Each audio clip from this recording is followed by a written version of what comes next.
Good morning, good morning, good morning. We will have a great intro song starting next week, but this week we dry.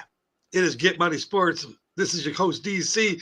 I got my boy King Kunta to my right, left, whichever way you're looking at the screen. How's it going today, Kunta? It's a lovely day. Got the fellas back. -1. D minus get well, bro. You was getting under the weather last night, so I kind of figured it was gonna happen because you was Mhm. trying to fight it, but that's all right. Get some little whiskey or something, or shot all knock all that out. And to my other right or left, we got the sheriff. I can tell you what, I'll say that for the hog. Sheriff, how you doing today? Morning, gentlemen. It's the sheriff from South Central Indiana, and it is a beautiful day here today.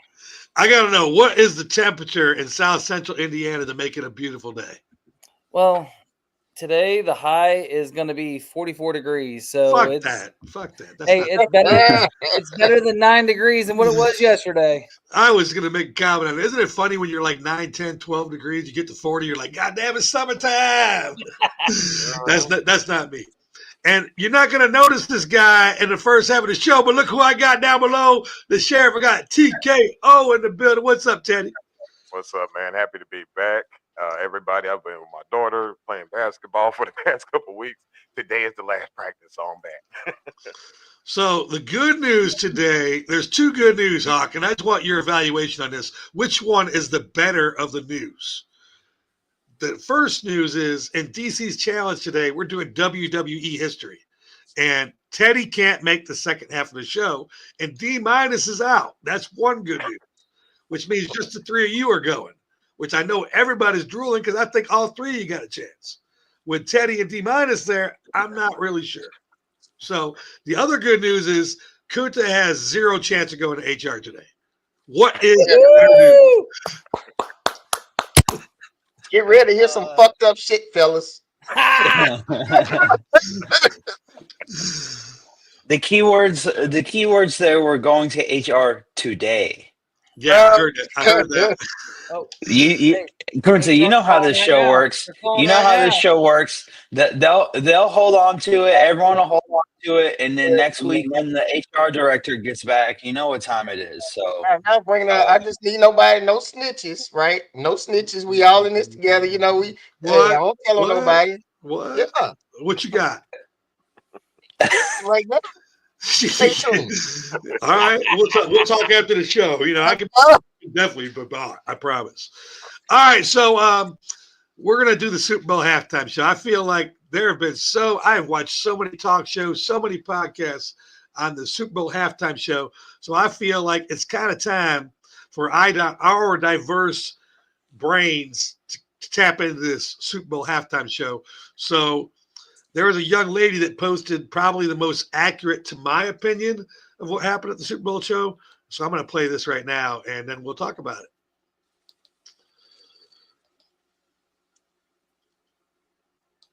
A performance, and so many people are missing it by saying worst performance in Super Bowl history when it was so much more than that. The symbolism. He literally said, "This is bigger than music."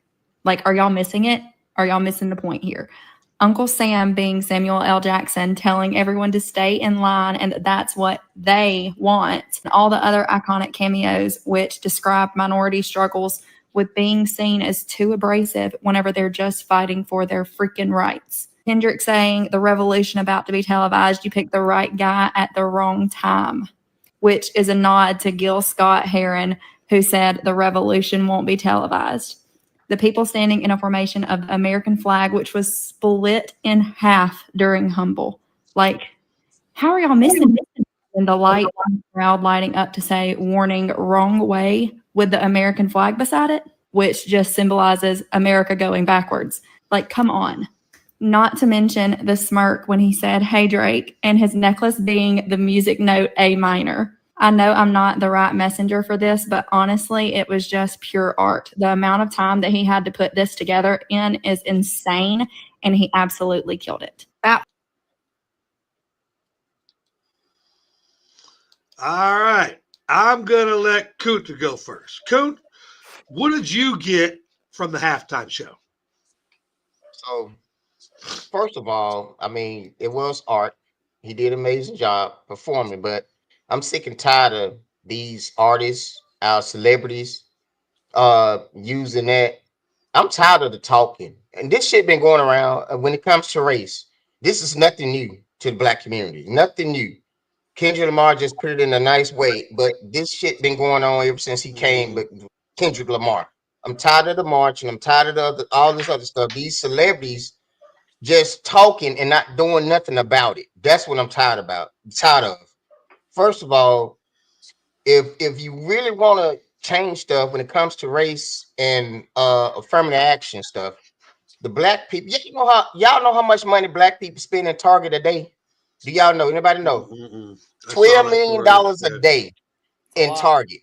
So that lets let everybody know that black people have the spending power. If we stop spending money with some some of these racist businesses and in corporations, it can shut them down. It can make that's a change right there, because those corporations don't like losing money. That's their favorite color. First of all, is money. And if we have that power, if we figure that out, stop spending money with these racist and corporations, uh, buying their designer clothes, shoes, whatever, that'll hit them hard. That will really change some things. But I'm sick and tired of these celebrities rapping about it, talking about it, saying their little speech, getting black people all riled up, and then going back to their lives or to they sponsors that sponsor them with these races and corporations that sponsor them, and they getting money. So I don't know why people getting all hyped up about Kendrick Lamar. Yes, he's a talented genius when it comes to rap, but I'm sick and tired of that. If black people really want to change things, we change things by hitting them in the wallet. Why are we talking? Why are we talking? Marching don't work. They not listening to us.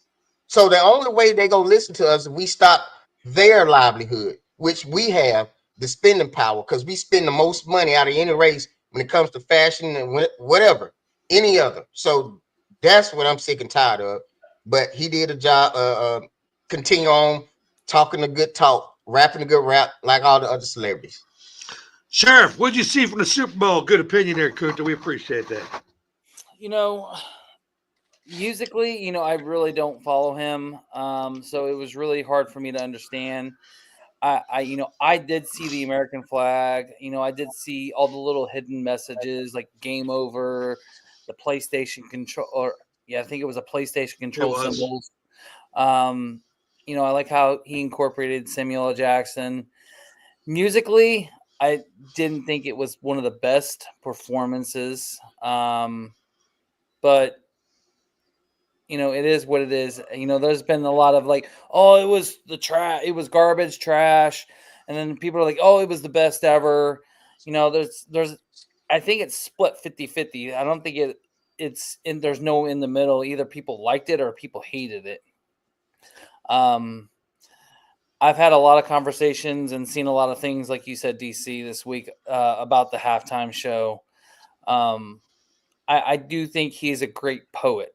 Kendrick Lamar is, because he put together a really good performance.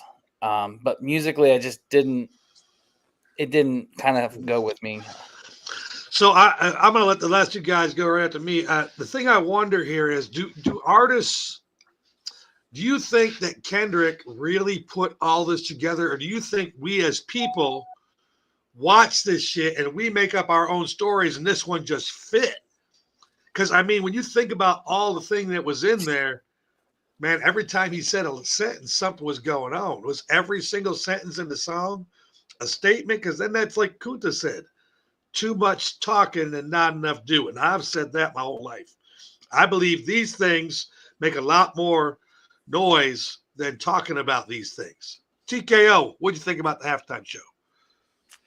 I would say that I love the performance. I am a Kendrick Lamar fan.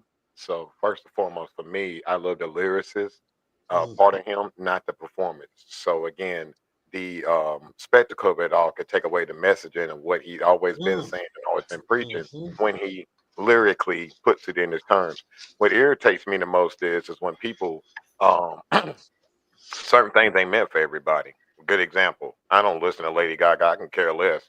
But to say people be like, oh, she had a great performance. I wouldn't know because I didn't watch it. So I don't entertain stuff that doesn't pertain to me. Again, this is a football game with a performance at halfway of it. This is not a concert. So you're absolutely right. You could have just turned the channel if you ain't like it. But to be Facts. sitting here bashing it is ridiculous because here's how it goes for black people. It didn't matter who would have been out there. White people still would have had a problem. When Yep. you control 75% of this here country and you're only at 15%, I'm sorry. I agree with Kunta. I'm tired of the marching. But yet the actions of what we do isn't controlled by us. So the narrative can't never be right for us, regardless of which way we take it. So with 15%, they act like it's our fault that the country is going this way with the DEI hires. And they're making it known to you. There's people right here in control, Elon Musk, other white elitists, is showing you right in their face that if you're a white person and you don't have money, you just the same as a poor black person or a regular black person in this state. So I think it's stupid that we're sitting here taking videos of a 70-year-old woman that knows what oppression is for black folks because she was a part of it when it was civil rights, talking about she don't understand. You absolutely right. You never tried to understand because you grew up at a time when you could have done it and made a change. So I totally agree with Kunta. I'm tired of the marching. I would love to see action, but anytime we know that indoctrination of this nation is always keep black people separated and divided so they cannot unionize. Because you're right, everybody in the world steals from us and they try to take it over as their own. So let it be somebody like Macklemore or somebody that I never heard next year do the halftime performance. Let's just say a white person. Go out there and do something that's similar, like Logic or something. Oh, now he's the greatest writer of all time. Why? Because he's white. That's all that matters. It's always DEI or whatever. We always find a way to move the goalposts for black people. But when it comes to white people, though, which is 75% of this country, y'all have more control, but y'all complain about what we do. That's stupid. I don't get it. Great opinion there, TKO. The Hawk, close us out here, man. What did you see inside the halftime show? Well, I will say that as far as Kendrick goes, kind of like what TKO was saying, you know, he's a lyricist, right? So for me, like when it comes to just music in general, I look at music and I appreciate talent, right? When someone can sing like TKO, I might be one of those guys that said, hey, Lady Gaga had a good performance, but that doesn't mean I'm a fan of hers. That means I can recognize talent. I recognize talent in all forms. I'm not a guy that can go sit down at like the opera or something, but I can recognize talent. So I appreciate talent. I like Kendrick Lamar. I thought his show was good, but like everyone else, you get on Instagram or you get wherever where you're watching these reels and these people are trying to break it down and all this stuff. And then like even within that, there was so much like division of still dividing everyone. And then now we're transitioning from reviewing the performance and trying to figure out the message that Kendrick was trying to put out and all that stuff. And now we're taking that and we're moving into like this political arena. And I got into it with someone because they were trying to say Trump this and Trump that and Elon and all this other stuff. And I'm just looking at them and I'm like, you realize that, yes, a lot of black people like vote for like the Democrats, but the Democrats are the ones that are being funded by these racist organizations that Kunta was talking about, right? He's talking about hitting them in the wallet. You got to hit them in the wallet. You got to stop buying certain things because there are these organizations that are multi-billion-dollar corporations that are funding these racist people, racist movements, racist ideologies, all of these things, right? So like there was so much of that going on and a lot of it was like an undertone. It's like that person that person's racist, but they'll never come out and say something because they don't want the hate on them. But if push came to shove, whose back would they have? Would they stand up for, if you were in a grocery store and some old lady was being racist to someone in the store, would that person stand up for that kid that was being attacked by that old lady? And you know that they wouldn't, right? But there's so many people like that have opinions on Kendrick Lamar's halftime show. They're like, oh, I just don't, I just don't like his music. And it's like, well, it's not that. It's like you see a black man on stage and you have a problem with it. Mm. That's the reality of the Exactly what it is. situation. And Yeah, so like for me, I appreciate the message. I appreciate the design and everything that went into the choreography. I like his music, so I enjoyed the halftime show. And there are a lot of people that thought it was lame or whatever. Like my friend that was in Vegas with me for the Super Bowl is a really big Kendrick fan, and he kept saying that he said that the halftime show was very mid because Kendrick is so lyrical. I'm like, Mhm. okay, well, if you don't want it to be so lyrical, why'd you ask a lyrical guy to do it?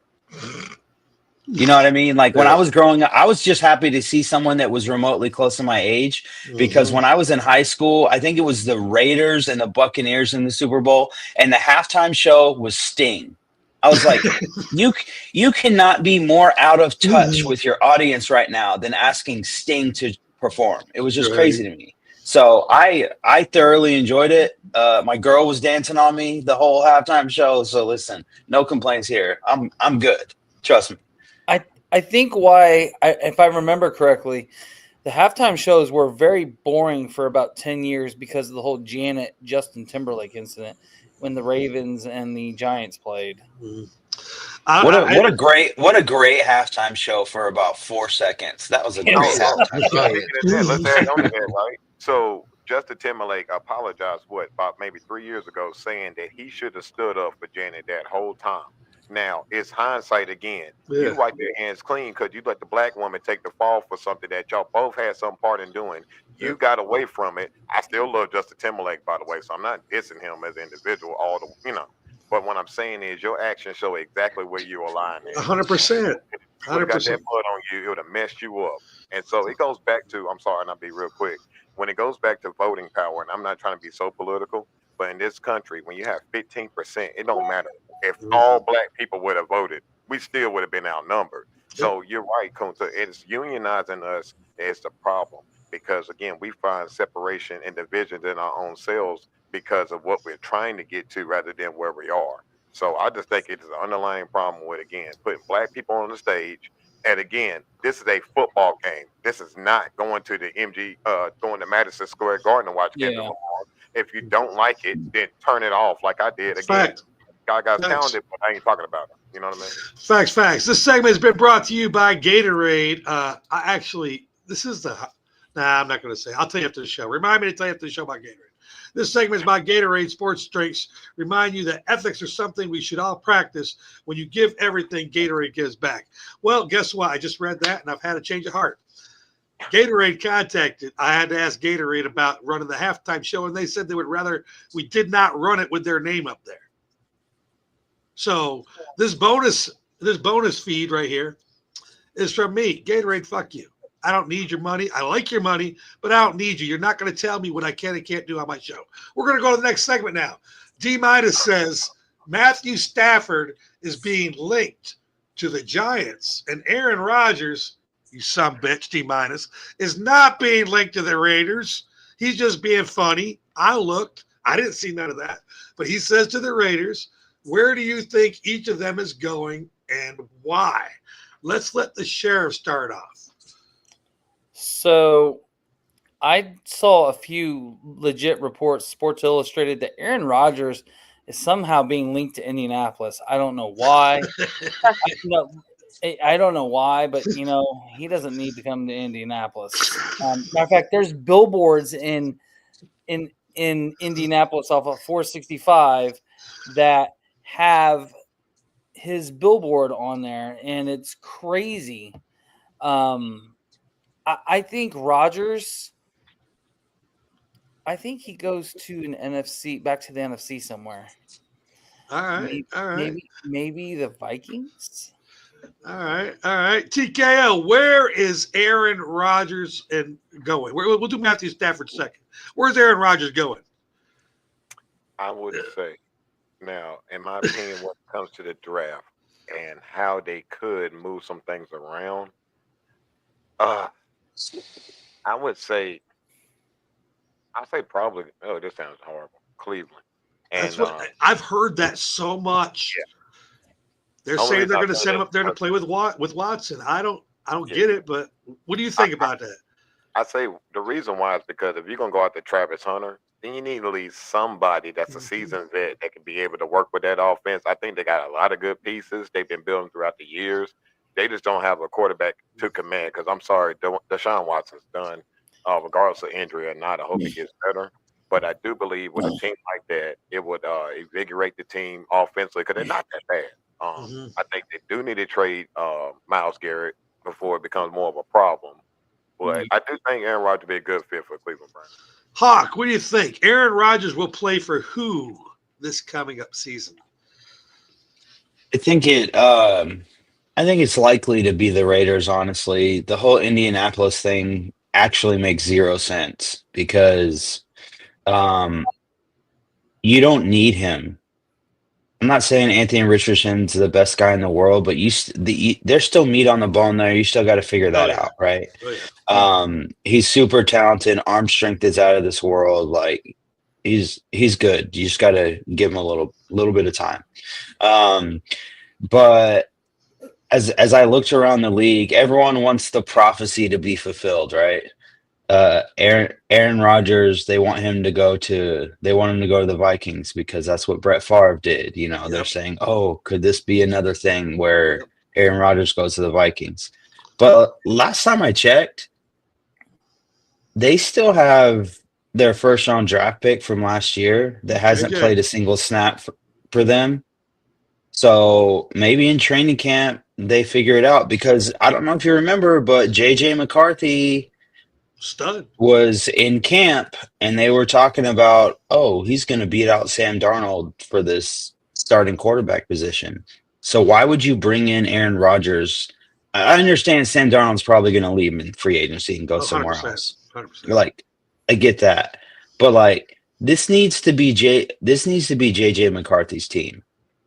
I agree. You know, unless Minnesota's saying something dumb like, "Oh, we're gonna trade JJ McCarthy and we're gonna keep Sam Darnold." I don't really know. Wow. The only reason a team would do that is if they're like, it's in win now mode. We're gonna go. We're going all in. You know, but Aaron Rodgers to Las Vegas makes the most sense to me.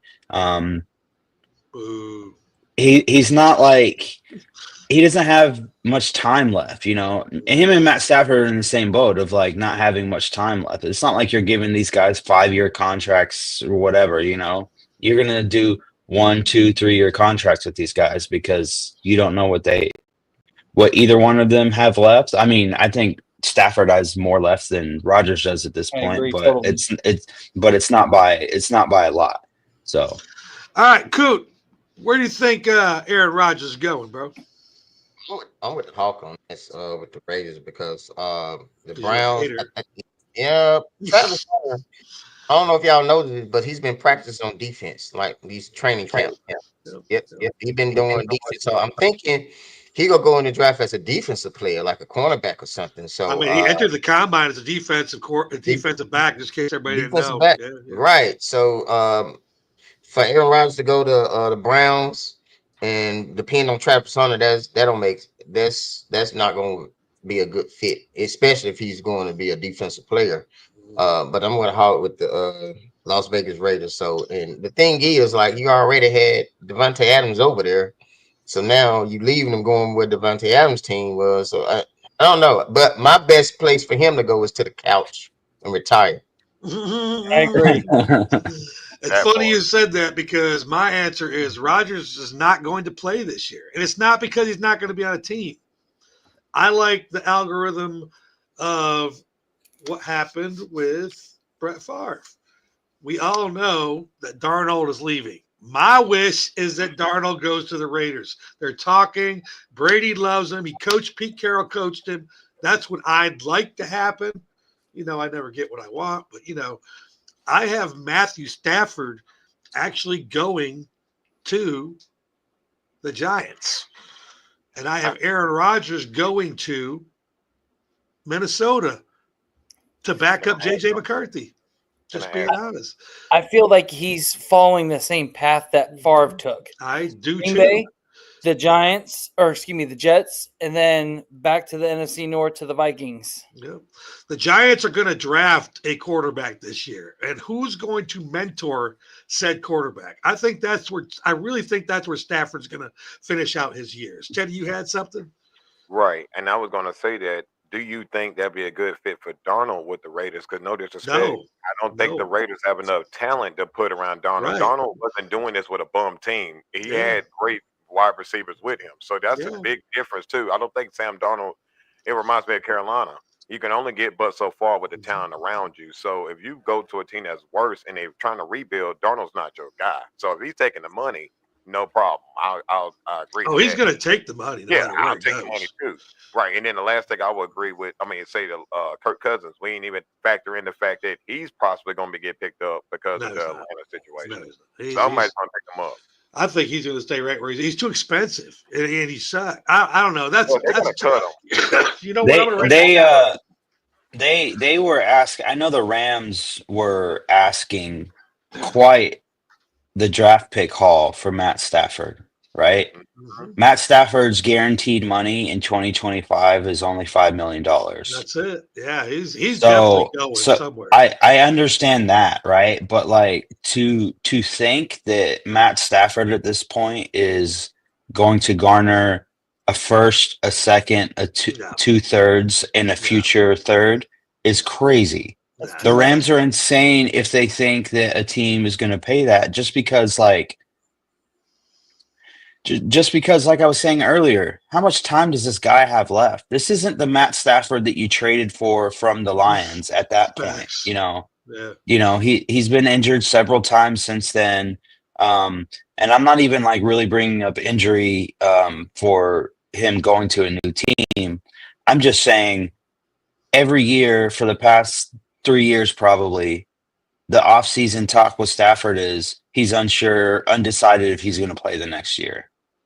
And so I'm just looking at it and I'm like, why would a team pay that type of haul for a player that you could have on your team for one season and then decide he's done playing football, Right. So And you look at the career flips. Look at how Aaron Rodgers' career started once he was a starter, won a Super Bowl, and Mhm. Matthew Stafford playing at the same time. Look how it flipped that Matthew Stafford is ending out and get more praise, won a Super Bowl, and highly more, has more in the tank than the Aaron Rodgers, and it proves right there. If you got good teams with an organization that will build around you like the Rams did for him with Jared Goff, you can win, and that's what Facts. shows right there. Facts. The one thing about the thing I'll just end this with right here, when it comes to quarterbacks, most quarterbacks shouldn't start coming out of the draft. When it comes to wide receivers, though, and if Darnold does go to the Raiders, I think their draft ideas change. You got to go out there and get one of them wide receivers in round 2, 3, and 4, because wide receivers coming out of college. Look, if you can't catch the ball in college, you can't catch the ball in the pros. I know there's more to it, but I kind of feel like wide receivers can instantly go into your starting lineup when they got the skills. So I don't feel like not having receivers in Las Vegas is a deal not to get a quarterback, because you can draft them all the way down to 7th and 8th rounds. Lakuta, what's going on? What's going on? Did Trey get it again? He got it again, man. Again, so he got first of all, he got overlooked, so he's feeling salty about that. So now Giannis goes down and they call him, and me, I'd have gave him a fuck you. But Trae Young talked it over with his brother and stuff like that. So he just did the right thing, because people do want to see Trae Young play. NBA leading assists by a significant margin behind, I think, the Joker. Yes, they call him to replace Giannis, and at first, you can pull me back out with everybody. I think this guy should be in every All-Star game because he just played lights out basketball. He's young, play with heart, and I don't know what the powers to be. I think is it Chuck? Now the All-Star teams, is Chuck over that team? Yeah. One of the teams, Barkley. and Kenny, is it Chuck and Kenny? No, Barkley Barkley and Shaq. Yeah, Barkley and Shaq. Yeah, okay. So Barkley got representing the East and Shaq representing the West, right? So they try. I think He has a right to be upset, but he's a phenomenal player, and I think they got it right to to go and call him. But even they called the other guy when Anthony Davis went down. He in there now, so I'm like, but I, anyway, under- what you guys think? I understand players go down, but here's the thing: if you're leading the league in assists, and you've got some of the best shooters coming into the All-Star game, don't you want the guy there that can dish the ball? I mean, I'm talking to Charles Barkley right now because you're the one Right. picking these fools. And the thing is, Trey has been snubbed before. I'm kind of like, I'm on board with Kunta here, and I'll keep this short. They called a second time. It's, sorry, man, wrong number. Wrong fucking number. Call me first. I deserve. I'm not at the end of my career. I don't suck. Mhm. I am No. leading the NBA in assists and a point guard. Joker shouldn't even be close because he's not a point guard. He's just Mhm. giving the ball out because he gets covered in the middle by three guys. That's technically in my world, that's not an assist. An assist is when you pass the ball during a play to someone they score. Anyways, Mhm. I'm gonna bring it down to the Hawk. Yeah, I mean, I think as far as the NBA goes, and like we've talked about this over the past several months about like where the NBA is nowadays, right? Like with like everyone wanting to pull up from the 3-point line and all that stuff. And is Trey Young not the like a poster child for modern day NBA? Because I feel like he is. He's a great shooter, Yeah. great passer, clearly a great passer. He's leading the league in assists. And it's just kind of crazy. And I don't know if you watched the show where they like selected the all-star players, their all-star lineups or whatever, but Charles Barkley picks like 5 straight bigs. So I'm like, listen, I know that you were a big during your time in the NBA, but this is the same exact reason why John Elway, as like the GM or whatever for the Broncos, could never get a quarterback. Drafted Paxton Lynch and all this stuff. Just because you are a great player does not mean you are a great. Doesn't mean you pick great players, right? And so I'm looking at Charles Barkley and I'm like, dude, what? 5 bigs?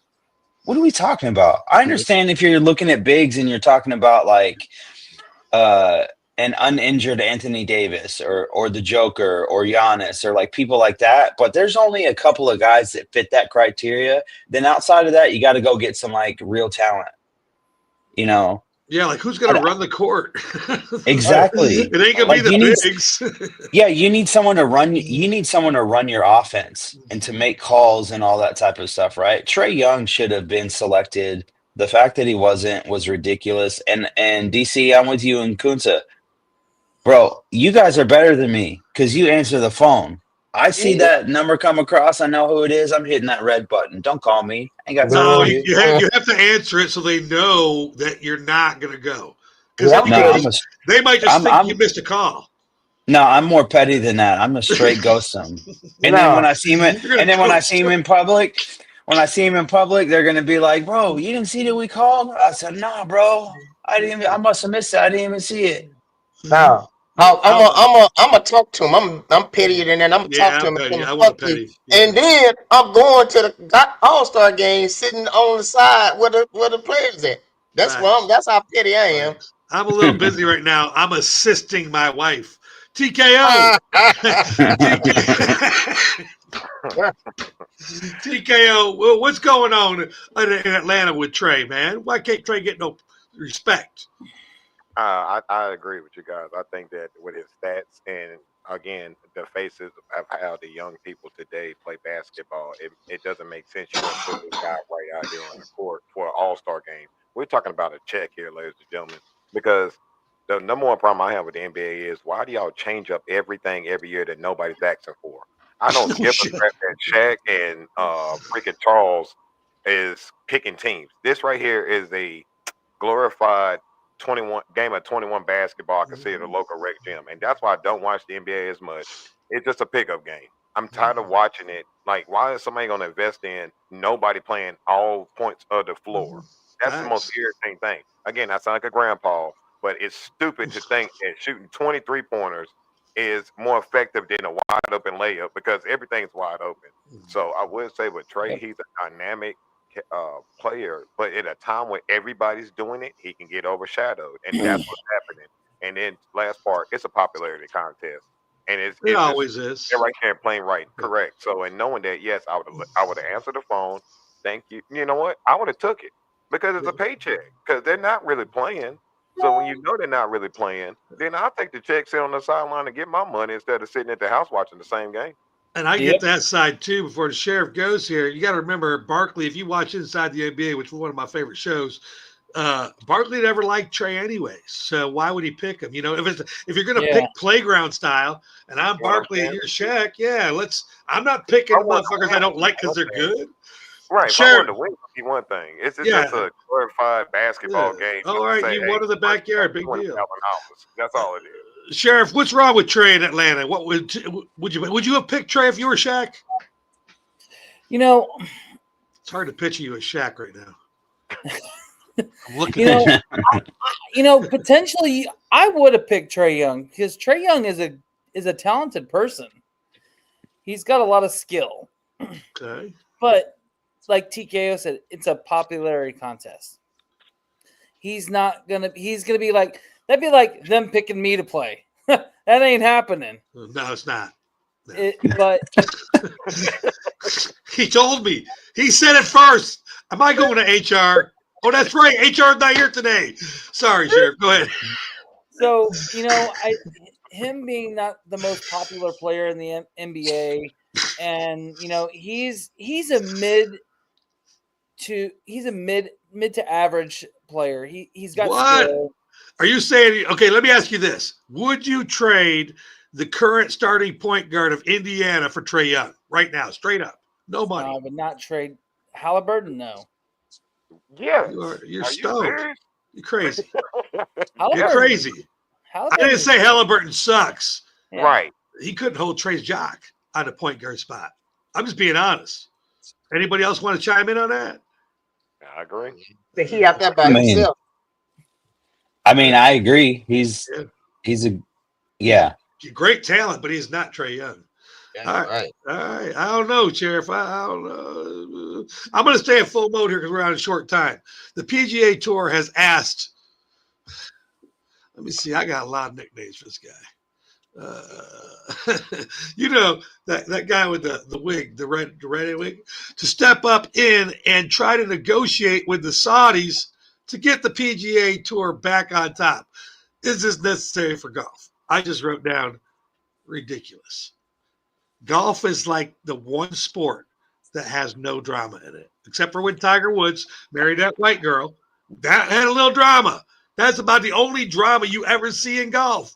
Nobody cares what you're wearing. Nobody cares your nose is running. Scotty Scheffler. When Scotty got pulled over by the state troopers trying to sneak into a tour, that had a little drama, a little. Yeah, that's about it, though. But I'm talking drama. Like nobody in golf has baby daddies, and nobody cares about golf. Why are you calling the president? Oh, wait, the president can talk to the Saudis. I'm gonna leave it right there and go down to TKO. TKO, does President Trump need to get involved with golf?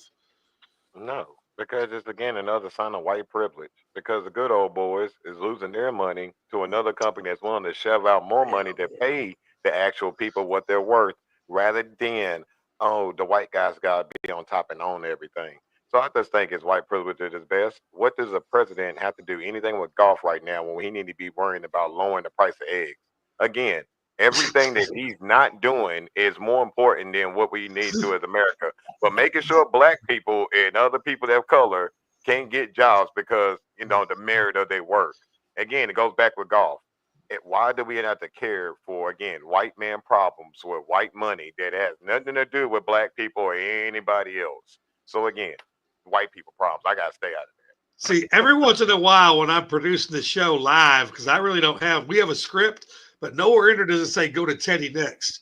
If Teddy was a puppet, I would be the guy running Teddy right there because that's exactly what I wanted to say as a black man, but I'm white. Thank you. I'm just being honest. Black people don't care about golf. Even the black people that are in golf, black people don't care about golf. It's got nothing to do with solving this country's problems. There's only one, and it's still Tiger Woods. And No, there's two. way more than one. There's way more than one. There's way more. Yeah, Vijay Singh. Ain't even the black name. Tony Finau. There's a lot more blacks in golf than you think there are. Just Tiger was the dude. He's the most. He's the most household name. All right. Everybody else, sorry, you don't get to talk about Trump and the PGA. We're running a little late, and I don't think you really care. Nobody cares about Trump. You're not hurt my feelings. Yeah, see, nobody's saying anything. Yeah. And you know what the best thing? Stay in your lane. Somebody told me that once. I didn't, but stay in your lane, Mr. Trump. It just doesn't make any sense.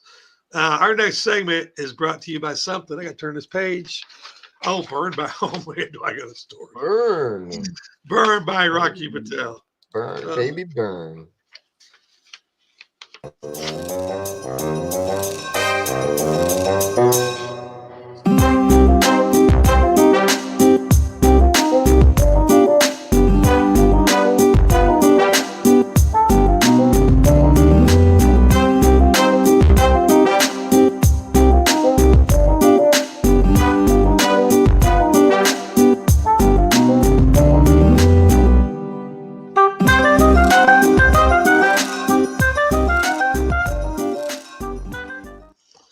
This segment is sponsored by Burn by Rocky Patel, located in the Battery at Truist Park, open daily from 4 p.m. to midnight, Fridays and Saturdays till 2 a.m.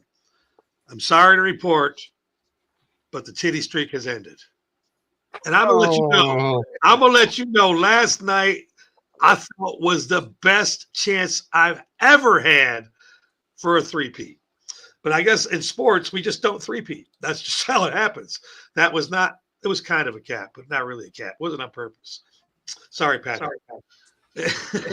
I was at Burn last night, and over at the Roxy, the guy that was on stage, his name is Phineas. I had to look it up because I didn't know who the hell it was. Phineas is Billy English's brother. And let me just tell you, there was so many women at that place, in that line. I went there to work yesterday at 9 a.m. and there was people sleeping on the sidewalk waiting to get in to see this guy. Okay. So when I came back at night for the 5 o'clock show, I brought BFAM bags back with T-shirts because the girls had me freezing. They ain't got no clothes on. So I brought BFAM bags back with a little food in them and shit like that and passed them out to various people in the line. I'm like, there's no way I'm not going to see some titties tonight after the show. I have been good. I go to Burn. They're all in there. Nothing. That's about all I got. Travis Kelce says he will take time to decide if he wants to retire or not, which really means blank. Teddy. He's coming back. If they would have won the Super Bowl, he would have retired. Since they didn't, he's coming back to save face. Hawk. Yeah, he's coming back, but it means that he sucks because he had a horrible year this year. Everyone's drafting him, top 10 in fantasy football and all this other stuff. The Chiefs as a whole on offense were terrible. Thanks. So, yeah, there's no way he retires. He's got a sour taste in his mouth. So, yeah, he's coming back.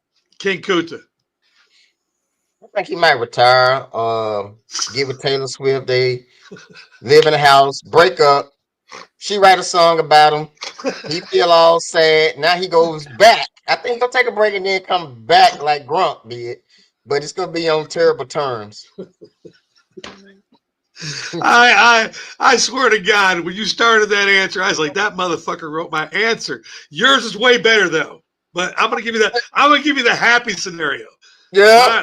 Mine says Taylor will make the call, and he will become a house husband and have a cooking show.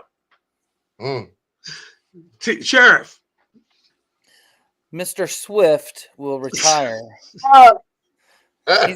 He's going to take Taylor's last name.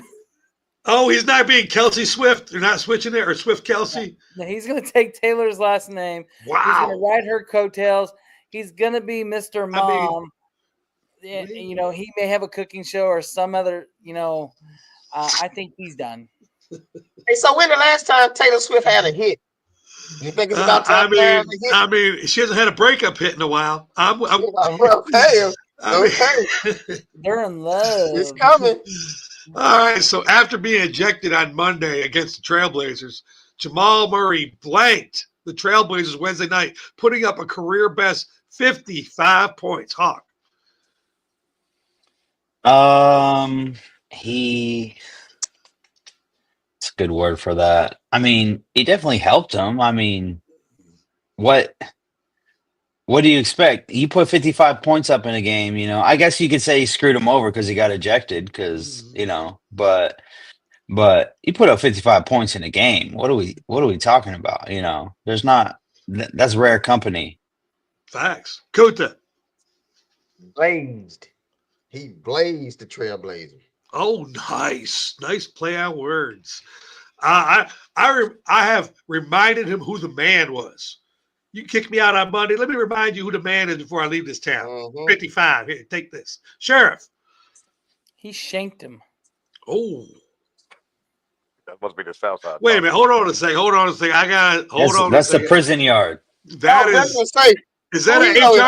an HR moment? Do we shank folks up in here? Is that an HR moment, Hawk? It's a hostile working environment. It's a hostile working environment, right? Can law enforcement say they're going to shank somebody? I would just like further clarification because there are multiple definitions for the word shank. Okay. Sheriff, you owe us an explanation. Okay, Sheriff, please go to solo mode. What are you talking about here? So it's not a shank like, you know, like a sharp object or a weapon. He literally reminded them like, hey, without me, this is what happens. So I don't think it's like a weapon or violence, but he shanked him. I'm gonna let Kunta go next, but you see why he's the sheriff? Look how politically correct that motherfucker got after that. That was a great answer. Safe face. Kunta, go ahead. I know you're gonna tell me full of shit. Go ahead. Oh, go back what TK said. White privilege. What? Okay. See, I knew it. But the reason, Kunta, the reason you don't get time for explanation is because when you say things, everyone knows what you're talking about. Oh my God. There's no mix up in the air. You go at someone directly. You say what you mean. You speak from the heart, so everyone knows. Sheriff, I personally, when I use the word shank, when I use the word shank, I'm talking about a field goal kicker like missing a kick like that. That's a shank. When I use the word shank, I'm talking about a cut of meat that's on Let beef. me get a chance to lie. That's all I'm saying. That's all I'm saying. Give me a chance to lie what I really mean. So a fact. Like I said, he turned sheriff so fast. Yeah. Whether that was the right answer or not, he put the right answer in there, and that's what our political officials do when they fuck up. TKO, what's the answer we're looking here for? I say that he flexed on the. Flexed. Yeah, that's a good one. A lot of people like him don't get that opportunity to go for that 55. So when he does and he's on fire, I guess the team is behind him like, hey man, flex on him tonight. Show him what they missed Monday night. So I like that. Okay, for this last one, if you actually have a date, I'm putting it down on the predictions list. I actually keep our predictions on a separate little pad here, so when we're right, we can praise each other. So this last one here is on Sunday, Alex Ovechkin scored his 879th career goal, leaving him just 16 goals from breaking Wayne Gretzky's record, and he will break the goal on blank with 27 regular games left to play. They're currently on break right now with the Four Nations, which, by the way, I've seen a lot of professional sports do little mid-game things. This Four Nations thing is fucking epic. Epic. Who doesn't want to watch countries play against countries in the middle of a sports season? It's fabulous. It's like the Olympics, but not the Olympics. It is. Like tonight, I'm watching hockey tonight. The USA's playing Canada. If you're a sports fan and you don't want to watch us beat Canada at hockey, what the fuck? Yeah. All the good hockey players are Canada. Right. Yeah. So nice, baby. So I'm going to tell people my answer first. March 20th at home against the Flyers. That is my prediction for when he's going to break Gretzky's thing. And this is a huge thing because everybody thought Gretzky's career goal thing back in the days was something that would never be broken, ever. One of those unreachable goals. King Kunta, what you got? And, so I think he'll do it in 24 games. So we should bring us to April 12th because he's averaging like 0.6 goals a game. So if he stays healthy and stays on track with his consistency, it's April 12th. April 12th. And that's another thing about this mid-game thing. Hockey, in my opinion, I don't play it, but I think you get beat up pretty good. Whether you get hit or not, I feel like that's a very hard on your body. Having a break in the middle for the older guys to finish the year, I think that's amazing. Amazing idea. Hawk, what you got here? When is he going to do it? I'm kind of on the trajectory that Kunta's on.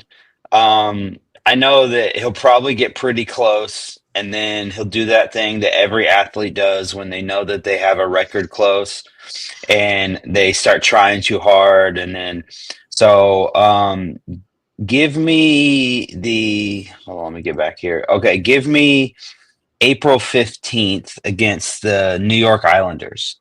Ooh, I like that. I like that a lot. TKO.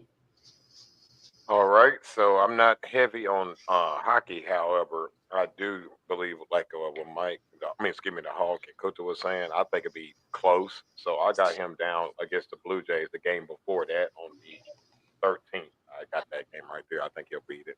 All right. Sheriff.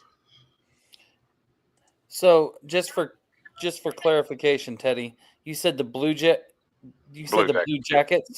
Yeah. Yeah, I actually think that as well on the 13th. I think he breaks it at home on the 13th as well. I was looking to see if there was any Edmonton games or any.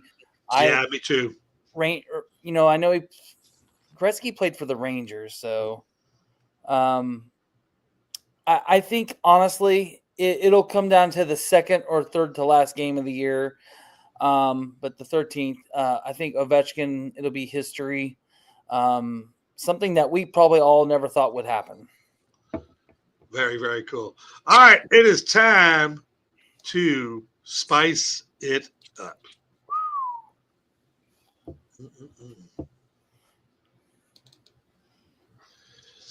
Say that one.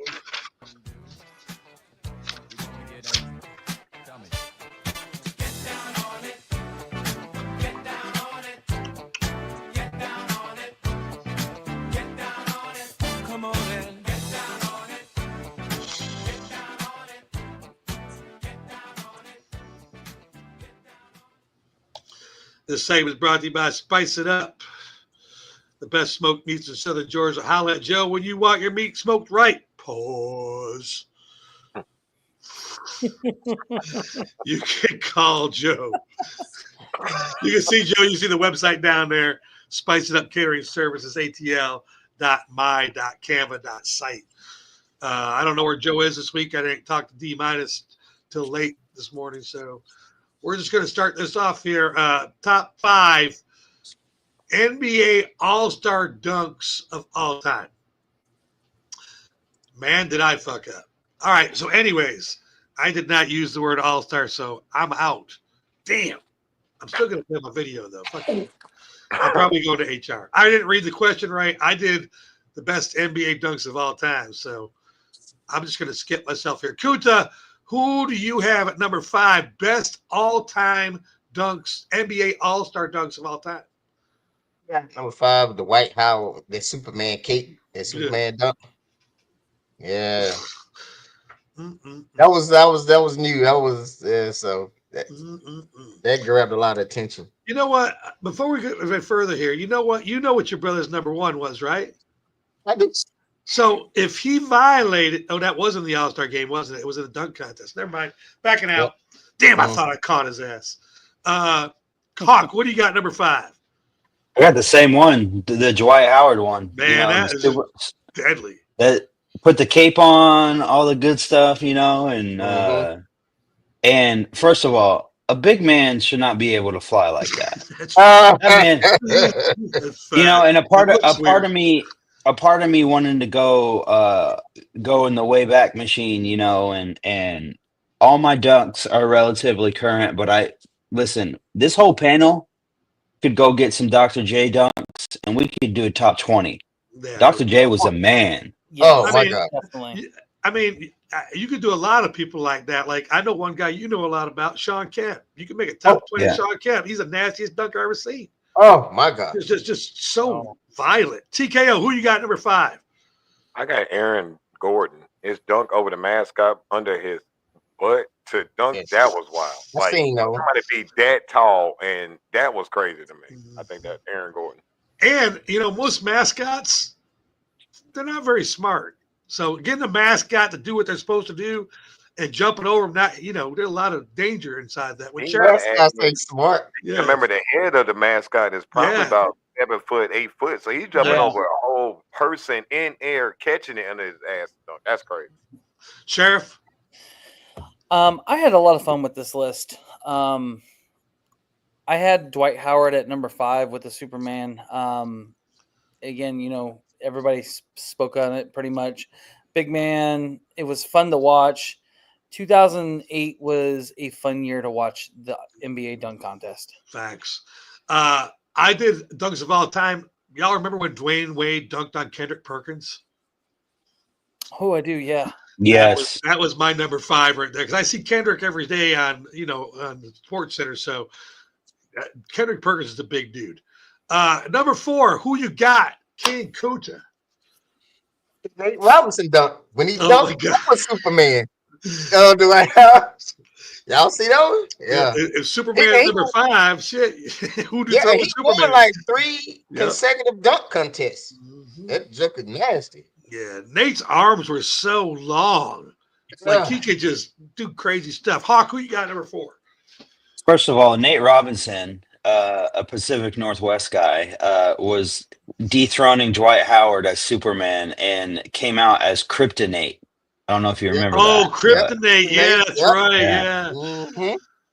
But my number 4 is Jason Richardson in 2003. He had that reverse between the legs dunk. Mhm.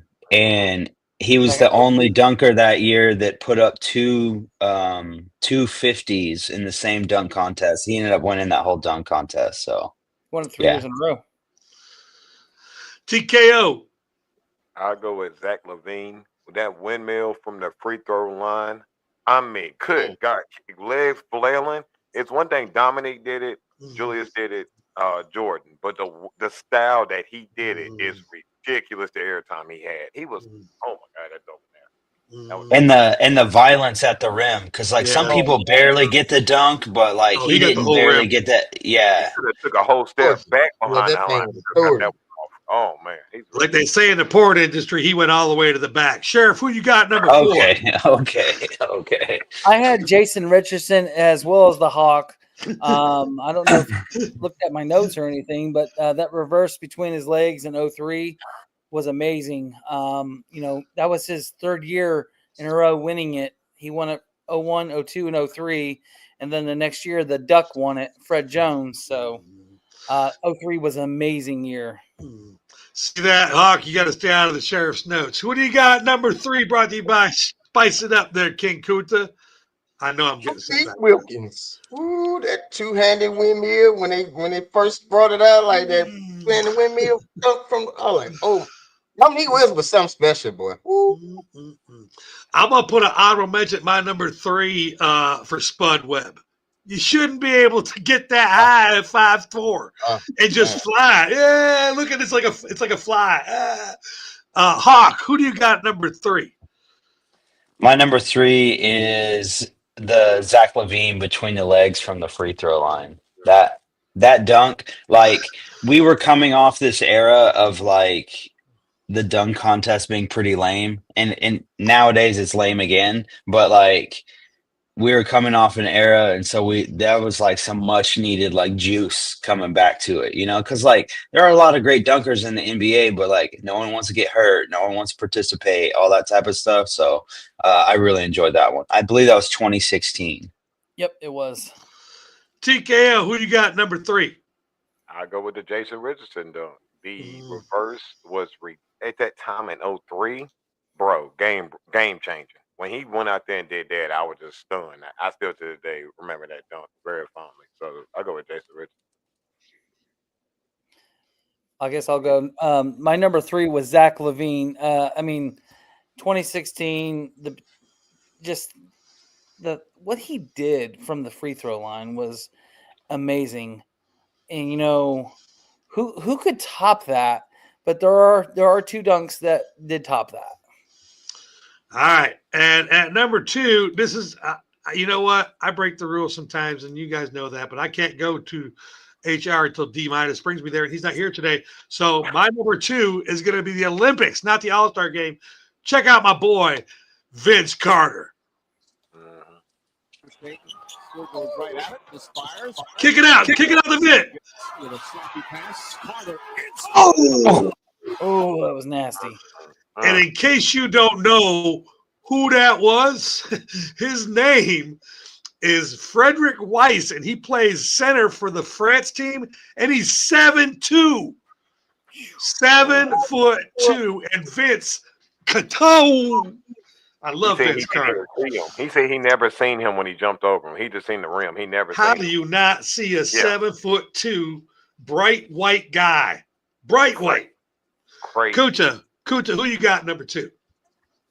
The dude that they was talking about, the between the legs on the free throw line, man. That shit. Woo. Zach He- Levine. Yeah. Mm-hmm. Hawk, who you got number 2? Give me that Vince Carter 360 windmill dunk. Bro, I remember watching that and being like, hold on. I'm gonna need to see a replay on that because there's a whole lot of movement. It was from forever away. And when I watched that again, I just remember thinking, how did he even do that? You know what I'm talking about? Like, Vince Carter was something else in a dunk contest. It's like, I mean, there's an obvious number 1 here, but like, I'm just saying that one was nuts. You know, the funny part about Vince, when they did that one, do you remember the sound when it hit the? Yeah. Yeah. It was awesome. Yeah. TKO, what you got number 2? I have Andre Iguodala when he threw the ball. He was out of bounds. He threw it off the back glass, windmilled it underneath the rim to come around the front. Oh my God, that right there is still to the day. Y'all gotta go back and watch it. He threw it off the back out of bounds, jumped up, caught it, came underneath the backboard, turned around right in front of it. I was like, what the crazy? I'm gonna have to go back and watch that one. Yeah. Oh yeah, they was creative back in the day with these dunking. Now it's sorry, it's like the Hawk saying it was sorry. It's sorry now. You can water it down. Yeah. Sheriff, who you got number 2? Back in 2000, 25 years ago, Vince Carter had that 360 windmill, man. It was beautiful. And it looked great in that Toronto Raptors jersey, too. All right, so we're here. We're at number 1. Obviously, my number 1 doesn't count. But y'all remember when Kobe threw that lob past Shaq? Which time? Ooh, the lob pass. It's called the lob pass. Oh, the lob. Okay. When they won the NBA title that Thank year, you. yeah. Yeah. Shaq came around the outside, was actually running, and Kobe seen it from the half court line, threw it up, and won the fucking dance. Kuta, who do you got? No, you go last. You go last because you got a video. Hawk, who do you got number 1? I'm actually going to go in the time machine for this one because this is one that is like personal to me. I like it's Julius Erving. It's the 1976 ABA slam dunk contest. The one where he went like that, yeah. The one where he it was like, did this man just jump from half court? Like he jumped from because he's so tall. He's like his legs are so long that it was just like he stuck the ball out and it just seemed like he was in the air forever. And yeah, that one is just like when I think about dunk contests, like if they're not showing that replay every year, the dunk contest, I don't know what they're doing, but like that's just one that like when I go back in the time machine and I'm thinking like, hey, what's a really cool dunk? I thought that one was really cool. Oh, facts. And the amount of motions, the amount of moves that he made while he's in the air made him seem like he was sounding there so long because he kind of like put it in his arm, put it here, put it out. Yeah. He just Yeah. did so many moves in the air. You're like, what the fuck? Is this a Matrix? TKO. Yeah. Who's at number one in TKO land? I would say this one whole year, Vince Carter. I mean, when he did the arm in the rim, the reverse windmill throw. I mean, like everything he done in the dunk contest, still to this day, I don't care what year you take that 1 year, put it against any other year, nobody can beat it. I mean, Nobody can beat it. flawless. By Facts. far Yeah. the best in-game dunker I've ever seen in my life. Because when he comes Facts. down that court, everybody moves out the way. You know what's going to happen. Sheriff. I believe King Kunta touched on this earlier. Aaron Gordon, when he had the sit-down dunk, when he jumped over the Magic's mascot. I mean, just the amount of skill it took to do that and to perfect it was amazing. And what people don't realize about that dunk is like we make a big deal about them passing the ball between the legs or whatever, but he went under both of his legs, Yes, he went which is all the way crazy. under. It made it look like he was 7 sitting foot down. mascot. That is crazy. That's crazy. Yeah. That was a crazy dunk. Very creative dunk. I'll go more with that. Where Vince Carter was just violent and just hard. With authority. A lot of people they don't get credit for the creative dunks. King Kunta, who you got number one by Spice It Up? Close us out. You already know. You gonna show the video, or you just want me to just say Make it? sure I got the right video. Go ahead and say that. The Vince Carter reverse 360 dunk. I don't have the right video up. I saw. Hold on a second. I didn't know who was sued, so I'm gonna be here for I D. should have sent it to you. I have. But Not but great. you know, DC, if we were gonna say honorable mention, because We have you one. went Hold like on. Hold. okay. D minus. This is D minus is number one, brought to you by Spice It Up, and of course, it is the great Michael Jordan from the free throw line. Take off from the free throw line, a la Julius Erving. Let's see what happens. He kind of measured it from there. He's going back. That frame may well be it. And the people are excited. They like this. I can hear his engines revving now. Here's Jordan ready to take off. Chicago. Gotta get the Gatorade, son.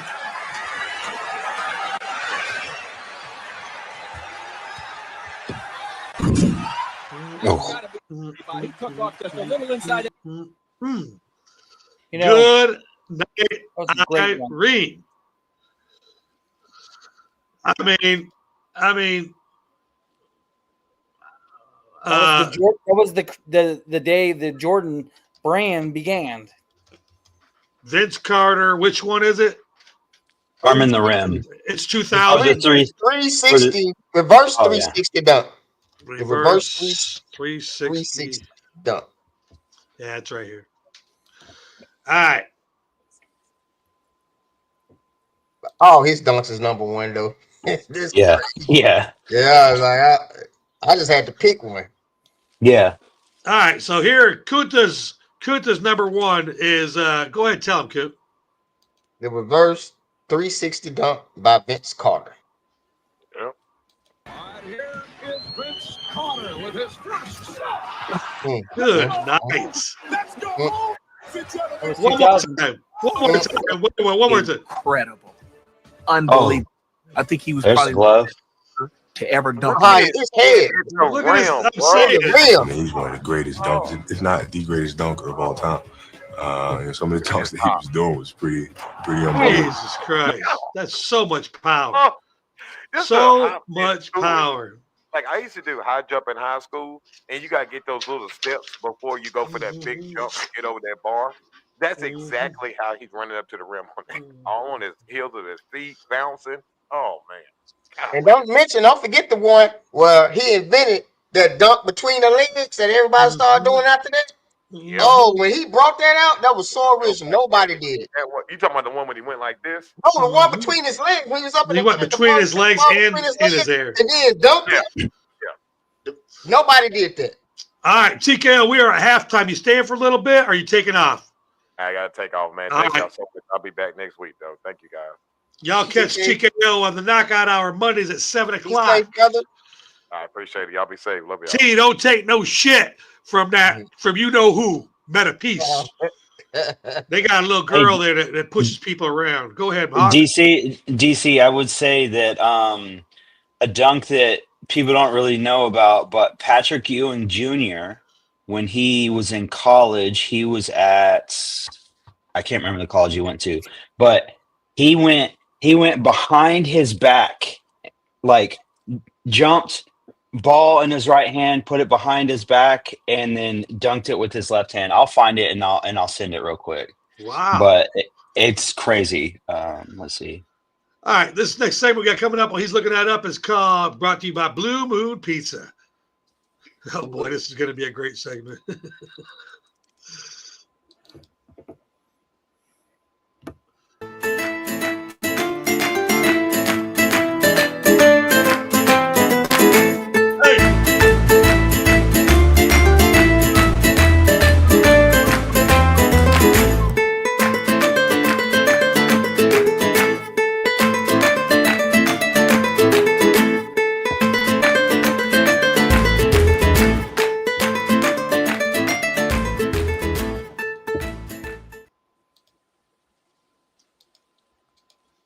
All right. This segment is sponsored by Blue Moon Pizza, located at 2359 Windy Hill Road in the Windy Hill Shopping Center. They specialize in pizzas, subs, sandwiches, and all type of classic Italian flavor. If you dine in, mention Beef Fam 106.9 to receive 10% off your order. That's online. I mean, that's dine in only. And also, you can call them for delivery at 770-984-2444. All right, this segment right here, you can put me back out. This segment right here is called Hot Ashes. What I do, I read a couple of topics, and you guys decide whether it's hot or if it's ashes, you know? So my first topic is the New York Knicks are a threat to the Boston Celtics in the East. DC, what you got for me? Not a fucking chance. This is definitely good news. But no, they're not a threat, man. Boston is the clear winner in the East. I don't know what anybody's talking about. Hawk? Yeah, I mean, is Boston all day, but like you said, it is good news because that means that there's at least someone in the conversation. But I just don't think they have enough to compete with Boston. I hate when the Knicks are even in the story because Stephen A. he's just fucking on a different level, man. He's already annoying already. But when the Knicks are in, no, he's not a good guy. By the way, Hawk, hot ass or trash. This is our parlay where all of our guys are. We have a cat group. Charles sent Hawk a thing, says, "Hey man, you stole my notes." I don't know how I can steal your notes from That's Indiana to Texas, but I guess somehow. We were literally almost on par except for the last one, so it was crazy. Hawk. Oh, yeah, Chef. Hawk already? Did you? Oh yeah, he did. Go ahead, Coop. Sheriff. I think Chef did. It is good. It is good news, but no, they're not going to dethrone the Celtics. The Celtics are the top dog in the East. So let me say this. So New York Knicks right now is holding the number 3 spot in the East right now. So what I think they lacking, no doubt they gonna get in because you got other teams like you got Cleveland that's spiking and stuff like that. So they sitting at number 3. They got Karl Anthony Towns on the roster, but I think they are lacking heart when it comes to those big moments. I think they are lacking heart, and I think when they overcome that, and then they defense suck. I mean, they have to play better defense. So I figure if they get that down, then they really can match up with Boston. But other than that, they playing good ball right now. Not gonna be this year. Yeah, right. There's 29 Top other 3 teams that don't know how to play defense either. Yeah. Tom Brady's laugh said a lot about Bill Belichick's young girlfriend relationship in an interview before the Super Bowl. I don't know if y'all guys seen that when they interviewed Tom Brady and they mentioned Bill Belichick's girlfriend. He kind of like did like a long laugh, and he just got all tickled with that one. So, what do you guys think about that? Sheriff, what's up? What you got? You know, it's funny, you know, because they still don't really have the best relationship. I think that was Brady taking a jab at him politely. All right, Hawk, what you got? As far as the topic itself, it's 100% hot ashes. But I will say that I will say that it always irritates me when people like. For me personally, I love to see people I know win. You know, like if you guys got something good, you got some money, you got a hot girlfriend, hot wife, big house, nice car, whatever. I love to see that because I love to see my people win, you know? So for Tom Brady, it's like, bro, what are you salty about? You were literally married to a supermodel, the supermodel at that. So, like, listen, that girl that Bill Belichick's with is hot for anyone. She's especially hot for Bill Belichick, who's super old. So let that man live his life. Let him do what he wants to do. Who cares? He want to die a happy man. DC, what you got? Exactly. Let him. I'm gonna tell you right now, Tom Brady has no business in anybody's relation. Anybody. You think about the worst relationship out there, okay? He has no business in that relationship. He fucked up. He fucked up Barbie and Ken. You know, the Mouse and Minnie Mouse. He had the supermodel with 3 beautiful young daughters that could all be supermodels too, and you fucked up. All he had to do was stay retired too. Yeah, I'm just saying. I don't. You know, I don't know. I don't think Tom Brady should be giving relationship advice, Kunta. So my last topic, and I'm gonna start with you, DC, because I know you probably been you got a lot to say about this one. The New York Yankees, Marcus Stroman, not at camp for the first 2 weeks, the first 2 workouts, and he says that he might be looking to go somewhere else. But what he's saying is like it's dealing with some type of physical whatever. But I think it's more to it than this. What you think, DC? There's a lot more to it than this. Marcus Stroman, you wear number 0 for a reason. You played on 11 teams for a reason. You got no heart. I'm going to say it like Hawk would say it. You got no heart. It doesn't mean you don't have talent. You can have talented days on the mound, but you don't got no heart. And you're not faithful. And you're pretty much an asshole in my book. I pray that you don't bring that 0 into a Braves uniform. But we don't like you, so I think we'll be all right. Was that good? I hope that was. Yeah, we're good. I'm not a Marcus Stroman fan. Yeah, I know, because he is a Yankee fan. That's why I went to you first. And I know you hate them Yankees. I know. Can't stand them fuckers. No heart. Oh, what you got for me? Man, I just think if he goes somewhere, you know where he's going. He's gonna ship him off to the Dodgers, and then the next time you see the Dodgers, they're gonna wax your ass. So I mean, let him go if you want to. It don't matter. You aren't winning the World Series this year anyway. Facts. So it's the Dodgers again, because I don't know if you pay attention to the offseason, but they got everybody. They got a lot of people. Mm-hmm. I do want to report, though. I got to report, though, and this is coming firsthand. I don't know if you know, but my best friend lives on the same street as Ozzy Albies and Ronald Acuna. Acuna is at 95% with his knee right now, today. So, okay, watch out. I think that's huge. That's huge. If the Braves have Acuna and we just got Profar, I'm saying. Chef, what you got? You know, Stroman has no heart. I'm with DC. I hate the Yankees. But Hawk is right. He's probably going to go out west to the Dodgers. You know, they're the new New York Yankees with payroll and everything. They have everybody and the brother on their team. And they're going to pay a hefty fine, that luxury tax at the end of the year. And, you know, it is what it is. But, you know, I really don't care for him. It's all serious. And baseball is about having fun. You're a pitcher. And on the top. Go ahead.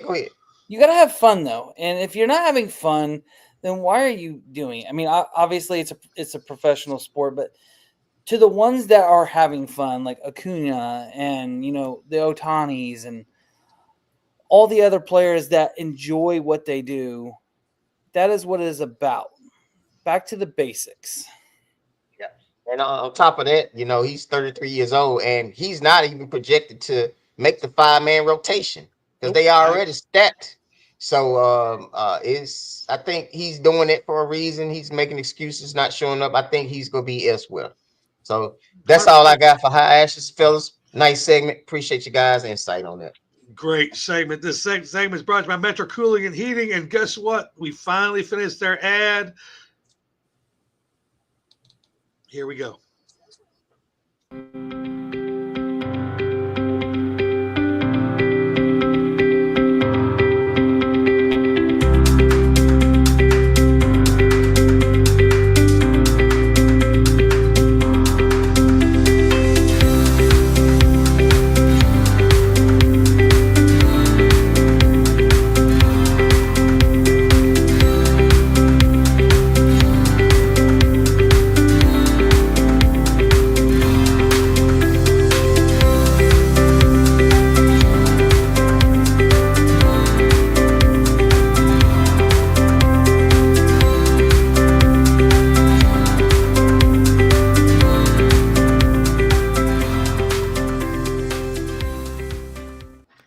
All right, this is brought to you by Metro Cooling and Heating.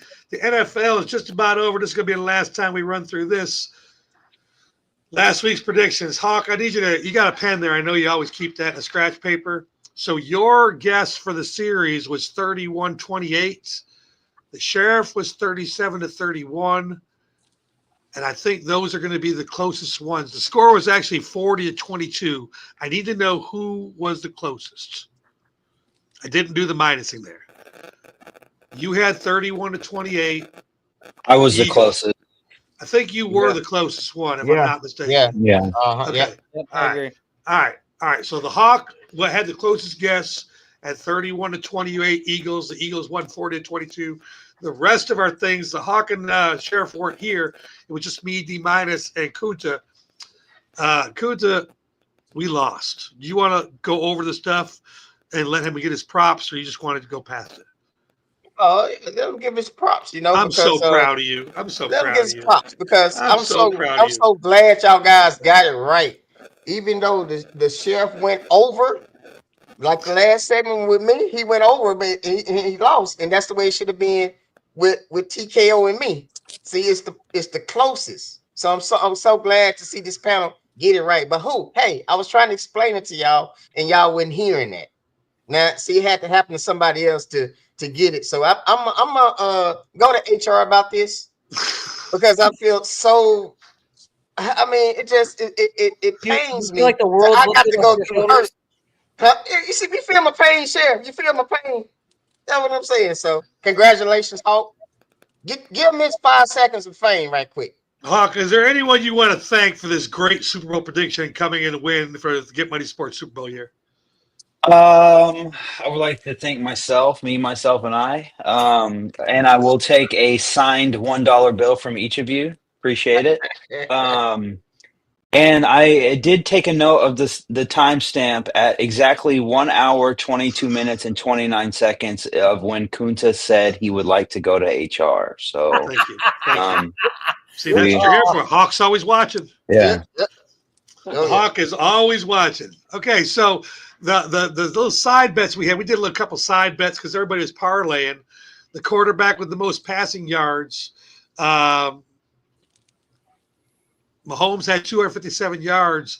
D- said 293. Kunta said 202. By our new rules, that would make Kunta the winner because D- was over. Is that correct? Okay, so that was the only one that Kunta won. The wide receiver with the most yards wound up being Xavier Worthy with 157 yards. No one had that. The running back with the most yards was Jalen Hurts, who had 72 yards. Nobody had that. The tight end. The running back. Oh, yeah, you know what? I should look that up a little better. Hey, which running back had more yards? Look that up, would you? I'll check it out. Yeah, okay. We got to go back to that because we all had Barkley, but I know we were all over. So we're all going to lose. The tight end with the most yards. This is so sad. Right. Travis Kelce had 39 yards. We all had Travis Kelce at 83, 92, and 88. All went over. So that's all losses. I just wanted to mention that. Oh yeah. The team with the most sacks. I said 4 with the Eagles. D minus said 4 with the Eagles. The Eagles had 6 sacks. That made us the winner. Kuta thought that the Chiefs would have the most sacks. Okay, so Barkley was the running back with the most yards, 25 carries, 57 yards. We were nowhere near that. We were all in the hundreds. Yeah. Yep. And lastly, the team with the most interceptions was the Eagles that had 2, and D minus and Kuta nailed that right on the dot. So overall, Get Money Sports, I think we had a good day. Hopefully you made a little money. I know I did. And remember how I was bragging how I had 0-0 on the board? Mhm. I'm just going to go ahead and mute him now because I know he's going to say something. So at the end of the game, you know you're muted. I found out that there was this one guy that had a box on the Super Bowl thing. And when Patrick Mahomes threw that bullshit touchdown and should have just gone for 1, this is my version of bad beats. Kuta is officially the first winner of bad beats. Wait, let me take my head off so I look like SVP. Bad beats. Kuta had the box if he kicks the regular extra point. Guess who had the box if they went for 2? This guy. Kuta, would you like to say anything in rebuttal of that? I'd like to give a warm fuck you, DC, for allow me to get the bad beats because it was bad jinx. That's what it was. I'm like, because I'm sitting there with Derek, and I said, man, you know what? You look at my sheet. I looked at it, I'm like, oh snap, they need an extra point. Guess what them motherfuckers? They go for 2. And guess who? Right beside me in the box. DC. I'm like, oh my. But you know what? B fan won it, so we still a win for us. So congratulations, DC, for winning that box. That's all I got to say. Okay, so Hawk, can you say "fuck you, DC" and congratulations in the same statement? Is that cool? I'm not sure I don't know which way if to go. Yeah, I don't know if it's cool, but he definitely did say it. So yeah, I did hear it. I like that's what I would have said too. So you're not going to HR for that. It's a nice gesture though, right? I totally agree. Baseball's around the corner, so I had to make up this segment till baseball gets here, and it's basically called the DC Challenge. And each week, I will have a different subject, and we will duke it out. And it's brought to you by McIntyre's Bakery. Oh my God! Oh, I love it. Oh,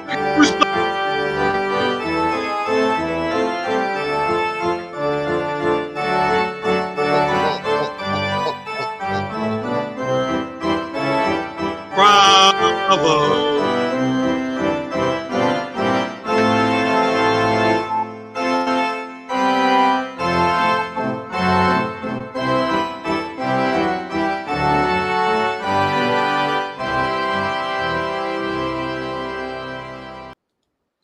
This segment brought to you by McIntyre's Bakery. Simply the best since 1947. I need you to do me a favor. DC tells you to get down there and get some of that Brunswick stew. It's like 44 degrees outside. They don't just make donuts no more. Kuta, am I lying? You're not lying, brother. What was it that you had after the donuts? You went in there one day and got what? I got all kind of treats. I got donuts. I got the Danishes. No, you know, you got some kind of food once, other than the donuts and Danishes shit. When you went in there. Oh, I got some. I haven't tried that soup, but I got the sub sandwich. Oh my gosh, y'all need to get those sub sandwiches. Sandwiches. I ain't had that. Oh my gosh, they so delicious. But I haven't got their soup yet. But I will be going in to get their soup, and I will do a segment on it. Trust me. Yeah, that Brunswick stew is absolutely out of this world. What's your go-to soups, Kunta? Oh yeah. What's your go-to soup? My go-to soup? Yeah, let's go. I haven't tried it yet, but my go-to soup is like a beef stew soup. Let's go here. Let's McIntyre's. You're listening to us right now, you know, because we are your customers.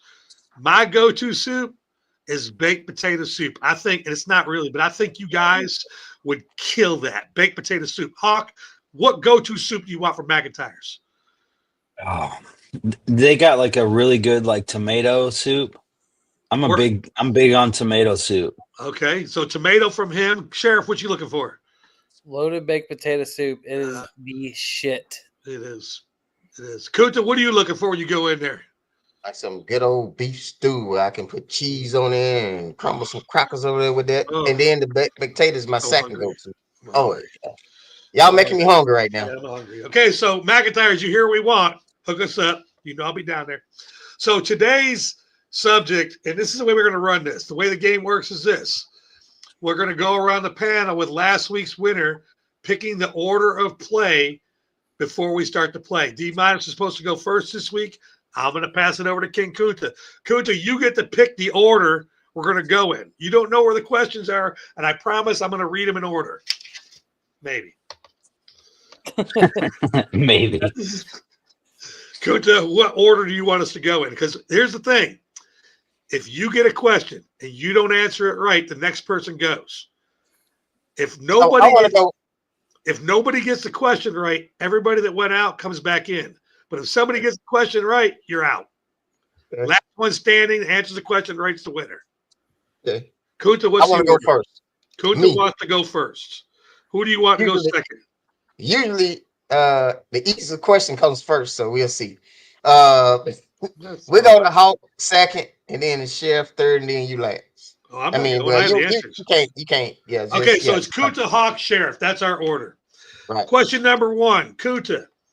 What does WWE stand for? World Wrestling Entertainment. According to dictionary.com. The fuck? Hey, turn your thing off. Whoever talked, somebody picked me up. Somebody picked up an Alexa.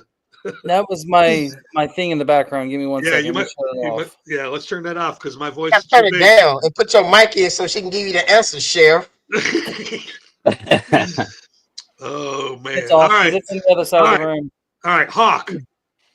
What was the ring name for Dwayne Johnson? The Rock. That is correct. Yeah, they're easy at the beginning. Kunta's right. You got to warm them up. Number three, Sheriff. Yeah. Which former wrestler is known for his bleach blonde horseshoe mustache? Horseshoe mustache? Correct. Blackjack Wyndham. That is incorrect. Kunta, what is the answer? It's Hulk Hogan. Hulk Hogan is correct. Ah, The Sheriff has been eliminated. bleach blonde. That's my fault. All right, so unfortunately, Sheriff, I gotta mute you. This is not for punishment purposes. All right, so the Sheriff's out on question 3. That you don't get a point for that. It's just an out. So it's 1-1. It doesn't matter what the score is. Yeah, score. Kunta, which wrestler is known for his signature move, the Tombstone Pile Driver? The Undertaker. That is correct. Hawk, what song did John Cena most commonly perform his entrance to? The name of the song? Yeah. Yeah. It's got a name. I actually don't know the name of the song. Kunta, to win the week, do you know the name of the song? He doesn't. Oh, the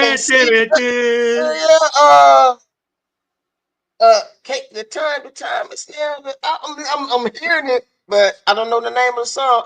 The time is now or something. Is that the name of it? The time is now. We're going to have to take that question off, and this sheriff is definitely going to HR. Yeah, he's For over lip- there giving him. for lip He's over there sync. giving him. I don't know. I don't know if you've seen it, but I've seen it twice. The sheriff is Yeah. definitely going to HR, and the charge is lip sync cheating. While muted. Put while muted on there. While muted, Yes. muted, and we need to put on there. He was trying to help Kunta. No, he wasn't. Yeah, it's like a. I was It's singing like it to a. myself. I was like, Alright. the time is now. I was hearing it in my head. You were It's hearing like that. a. It's like a second-degree felony, is what the sheriff. Is charged Nice. No, you're muted. You can't do nothing. You can do the face thing, but we can't hear you. with. All right. Do that. I still would have got it. Yeah, you should have muted. You should have. Okay. So, anyways, next question is going to go to the Hawk because he missed.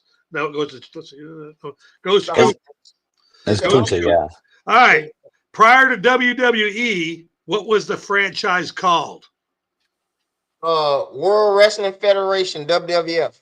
That's correct. Hawk, as of 2014, which character does former wrestler Dave Bautista play in the Marvel Cinematic Universe film franchise? Groot. That is incorrect.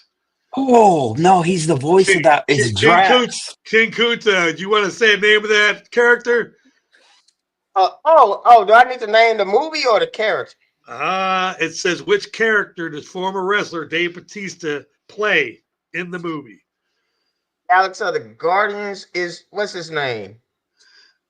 I can't believe it. I cannot believe you did that, Hawk, and he didn't catch it. I know.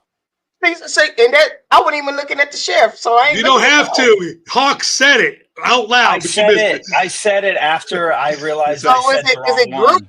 Groot? It is not Groot. It is Drax the Destroyer. You know, because I said Kunta, I said Groot at first. And I was like, oh no, and then I was like, no, it's Drax, and then I was like, oh shit, he's got a chance. See, I'm not even paying attention to y'all. I'm just trying to. All right, so Kunta has lost a second time he's had a chance to win. One from lipstick cheating while muted, and two from the other contestant actually giving him the answer. So does he go to HR too? See, he said it out loud.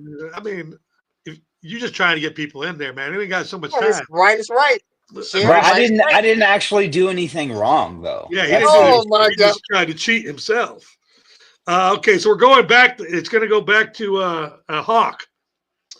Which California-born wrestler is commonly characterized by his face mask, which covers the entire head with the exception of his eyes and mouth? Rey Mysterio Jr. That is absolutely correct. King Kunta, they're getting hotter now. Which late wrestler was known for his catchphrase, "Oh yeah"?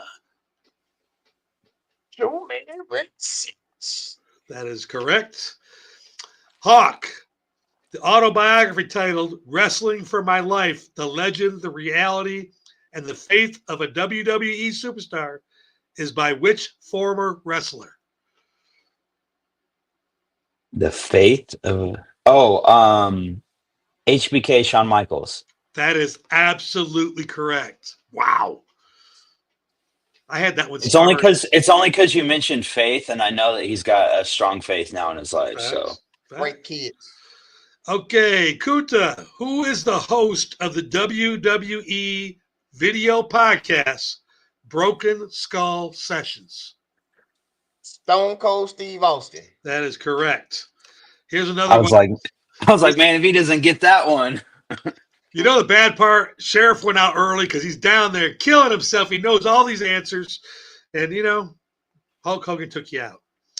I have this one starred that it's not going to get answered. So this is another one of them good ones. Hawk. Okay, this goes to Kunta, right? Or is it me? Yeah, he just got. Oh, he just answered. Okay, all right. Dylan Mark Postel is better known under what ring name? I don't even know. Oh. I had to look it up.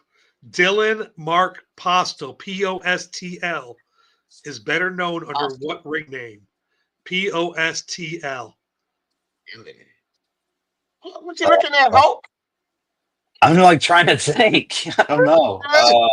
I got a timer. I'm gonna throw just a shot out there. Give me Seth Rollins. Incorrect. Kunta. Say his name again. Dylan Wu. Dylan Mark Postel. Postl. And I phone a friend.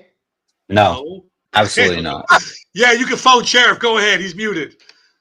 I would love to see Sheriff lip sync this. It's not going to count. Oh, God. Go ahead and lip sync this one. Let's see. Hey, Sheriff. Hawk, watch this. One time. Kunta, look forward. Look forward. I'm finna call him. No, you can't call him. He's lip syncing. Oh, I No, just okay, Googled it. What is it? I just Googled it, DC. There's no way in hell he's getting this one. Yeah. Say it again, Sheriff. Say He doesn't know. He doesn't. Gordon something. Gordon. Hey, no, Sheriff needs to stop all that. All right. It's out. It's called. His name is Hornswoggle. Gordon's okay. I never heard of that. All right. So going to Kunta. Though a naturalized U.S. citizen, which country was wrestler the Great Khali born and raised in? Great Khali. What country? Yes. The Great Khali. Shit. I'm thinking about the Iron Sheik. That's no, but the No, Great that's Khali. not That's- him. That's Yeah, where I thought he was going with that question too. Yeah, no, that's Iron Sheik. The Great Khali is from He was way bigger too. yeah. The Great Khali, the Great Khali, the Great 5 Khali. He's seconds. from Braden over there. Hawk to win the game. Where is the Great Khali from? India. India is correct. Hawk, double winner. Get your time. Todd. Listen, I tried to screw myself over on that one, so I'm happy I came out on top. That's all I got. All right. Next segment to close this thing out. Kunta, oh, wait a minute. Let's bring the sheriff back. Sheriff, is there anything you want to say to D Minus, who's in the chat box right now, regarding your future charge of lip sync cheating while muted?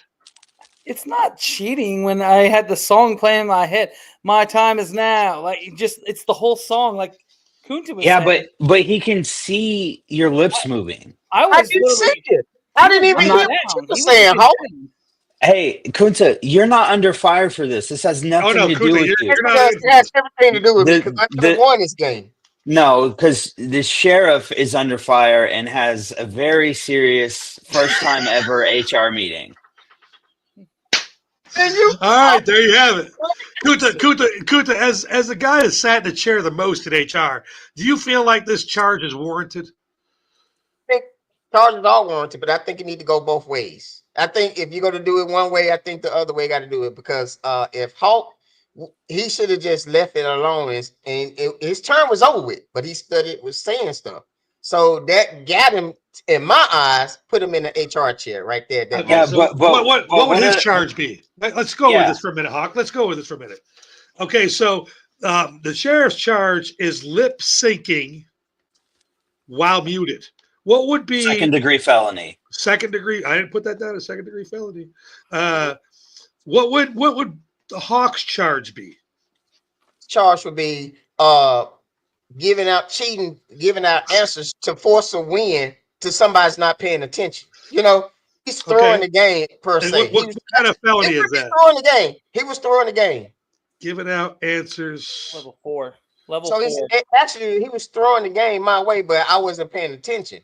It's just like somebody trying to get me to steal something for him, and I didn't pay attention to him. You know, Okay, so is this a felony or a misdemeanor?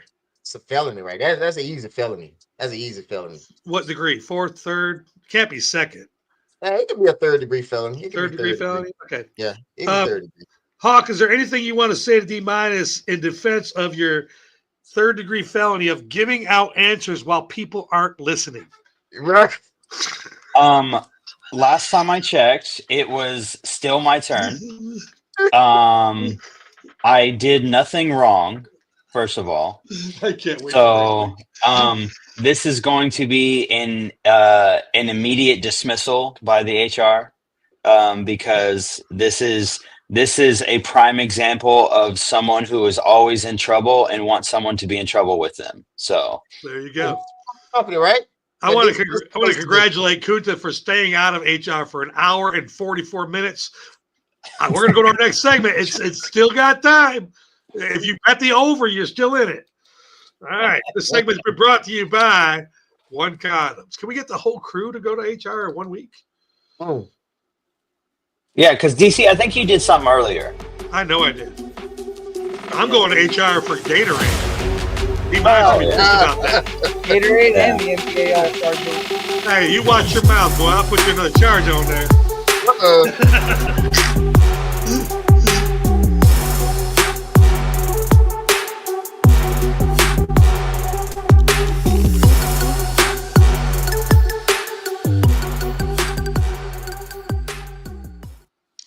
This segment is brought to you by One Condoms. They have 10 lengths, 9 girths, and over 60 sizes available. Download the Fit Kit today from the website. Print it out, cut it out. Yesterday was Valentine's Day. Nothing better than getting a custom-made condom made for you. Before we go into, I'm just saying, I entered a little early.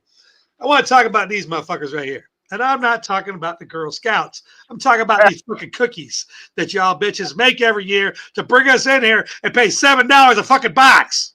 $7? $7. Girl Scout cookies are now they went up. $7. $6 here.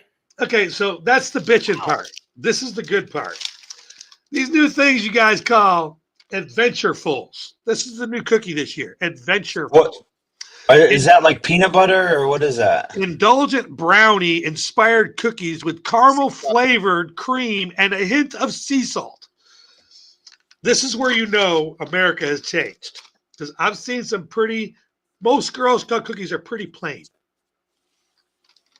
Well, Look at DC, this. Look at this. let me tell you, white girls love caramel and sea salt. I'm telling you that right now. White Oh, girls fact. love Fact. to Look go at to that. Starbucks and get a Those caramel are- sea salt. This is a brownie cookie. The bottom part there is brownie. And then it has caramel sea salt drip in the middle and fudge strips over the top. Hey, They came to your house and knocked on your door. Hell no, they come to my league at bowling, boy. They bring it No, to they came to my house. I have them in front of the store Oh, for God, the next oh, God. 45 days. And I tell you what, they're good. That's for sure. They're aggressive, All right, Sheriff. God damn, that's good. I'm just saying.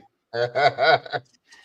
Hey, so I'm just saying this week, it's a pretty serious matter. Something that happened to one of my Noodles family members this past week. Somebody who was high and under the influence and probably was drunk as well. Did not stop at a stoplight. The police pursued him. Did not stop and slammed into the back of a car, which had a father, a 2-month-old baby, and a three-year-old toddler. It killed the toddler instantly, killed the baby instantly. The toddler had 70% burns, had surgery, and it passed away this past Monday. What I'm just saying is just stop for the cops, because this woman I know went from having a full family to basically no family. Very devastated with the result.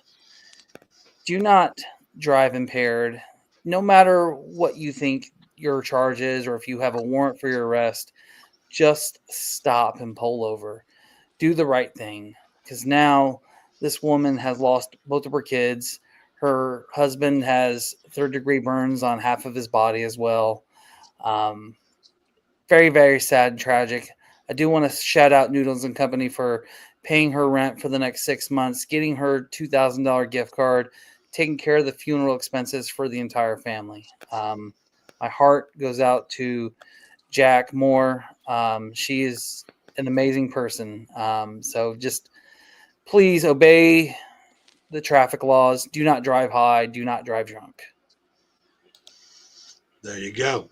Great message right there, Hawk. Sorry for your losses there, Sheriff. Hawk, what you got going on? I'm just saying.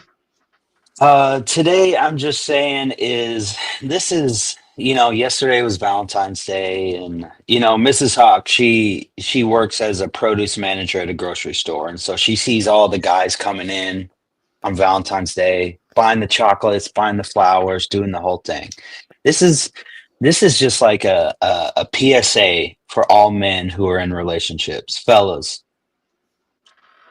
we got to get it together, okay? If you show your significant other, your wife, whatever, once a year that you think about her and that you love her, then we got a major underlying issue here. We got to do better. You need to be loving your person every single day, showing them how much they care or how much you care about them, how important the relationship is. It's a bad look for all men when you go into a grocery store somewhere and you go to the floral section and it's just bone dry because all these dudes waited till the last minute to do something. You need to show the people that you're with that you love them other days other than Valentine's Day. So that's what I'm just saying. That's another great one right there. I'm not doing that one. Never mind. I got a problem with the cities that host major events like the Super Bowl. I'm just saying, when it comes to the homeless people in your area, buying a warehouse and feeding them for the weekend to throw them back out when the Super Bowl is over seems pretty heartless. I didn't know about this until one of the shows here, Swinging with Bunny. Bunny told me in New Orleans, she did a temporary job.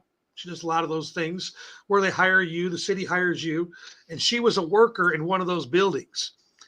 And their job was to go and take, not invite, take homeless people off the streets. So the streets of New Orleans were clean of homeless people when the Super Bowl came. The thing that people don't realize is these homeless people, where they're sleeping, that is their home. That is their stuff. That stuff that you picked up and you brought them in and you fed them. Great job. Now when they go back out, they got to start all the fuck over. You've thrown all their shit away. I just don't understand how this works. I didn't know it worked. I did some research, and every city does it. When you go in there and there's a major event, they clean the city up. And unfortunately, my radio station is down at the Brave Stadium. We only had, to my knowledge, one homeless person. And she pushed her buggy up and down. She never caused no trouble. She slept down by the Delta deck. And now that the All-Star game's coming, I'm wondering what her fate's going to be. Are they going to kick her out of there? Are they going to move her?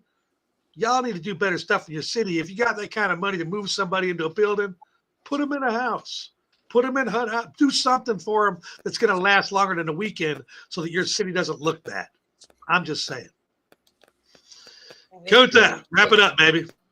Great topics, guys. Great topics. So today I'm just doing a homage to, as y'all know, this is Black History Month. So I'm just doing the Black History fact today. So today's Black History fact for today is this lady, Bessie Coleman. You know, if you guys are interested in it, look her up. Her name, Bessie Coleman.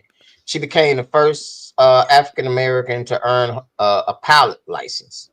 So after this feast in France, after facing rejections from American flight schools, she performed daring aerial stunts across the United States to fund a flight school for other Black Americans. Her courage inspired other Black women to pursue a aviation license. So I'm just giving homage, praise to Bessie Coleman to become the first Black African American woman to earn a pilot license, to inspire other young Black women to do the same, to go in the direction. So just a Black History fact for Bessie Coleman. Today's Black History fact. Great fact. I knew that one too when I studied the Tuskegee Airmen. I didn't realize that the first African American to fly wasn't even a dude; it was a girl. Which, it was a woman. You gotta think about this, man. Women's rights weren't even out there when they were doing this. But she's Black and female, and still managed to be the first to fly. Hats off. This is Big Game Money Sports. We'll see you next week, 10 o'clock on Saturday. Y'all have a great week. Peace. Wait a minute, I got an outro.